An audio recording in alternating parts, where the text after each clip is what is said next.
Ramazan ayı ile beraber tükettiğimiz öğün sayısı azalmıştı. Ramazan bayramı ile beraber artık öğün sayılarımız da artacak. Mide problemleri ve kan şekerimizin hızlı yükselmemesi adına tek öğünde çok miktarda besin tüketmek yerine az az ve sık sık beslenmeliyiz.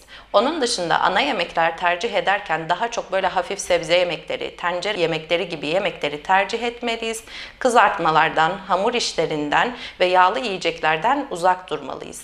Onun dışında Ramazan bayramında en çok yapılan şeylerden biri tatlı tüketimi. Tatlı konusuna gelecek olursak hamur işi, yağlı ve kızartılmış tatlılar yerine daha çok sütlü tatlılar tercih etmeliyiz. Fakat bir sütlü tatlı olması bunun daha fazla tüketileceği anlamına gelmez. Bunun da sıklığına ve miktarına dikkat etmeliyiz. Ramazan bayramında en çok da dikkat etmeniz gereken konular misafirlikler, bayramlaşma. Her gittiğiniz misafirlikte size sunulan bütün ikramlardan lütfen almayın. Onları öğünlere bölün. Mesela bir misafirlikte meyve tüketiyorsanız diğerinde tatlı tüketebilirsiniz. Size sunulan bütün ikramlardan almayın. İştahınızı kontrol etmek adına misafirliğe giderken lütfen aç gitmeyin. Aç gitmezseniz iştahınızı daha kontrol altında tutabilirsiniz. Onun dışında özellikle bayramlaşmalarda işte şekerli içeceklerden, gazlı içeceklerden lütfen uzak durun.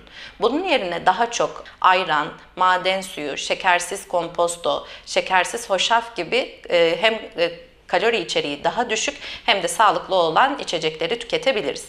Onun dışında çay, kahve tüketimini de sınırlandırmamız gerekiyor ki fazla kafein alımından uzak duralım. Özellikle tansiyon hastaları gibi hastalar bu konuda daha çok dikkatli olmalılar ve bunun yerine çay, kahve tüketimini azaltıp su tüketimini arttırmalıyız.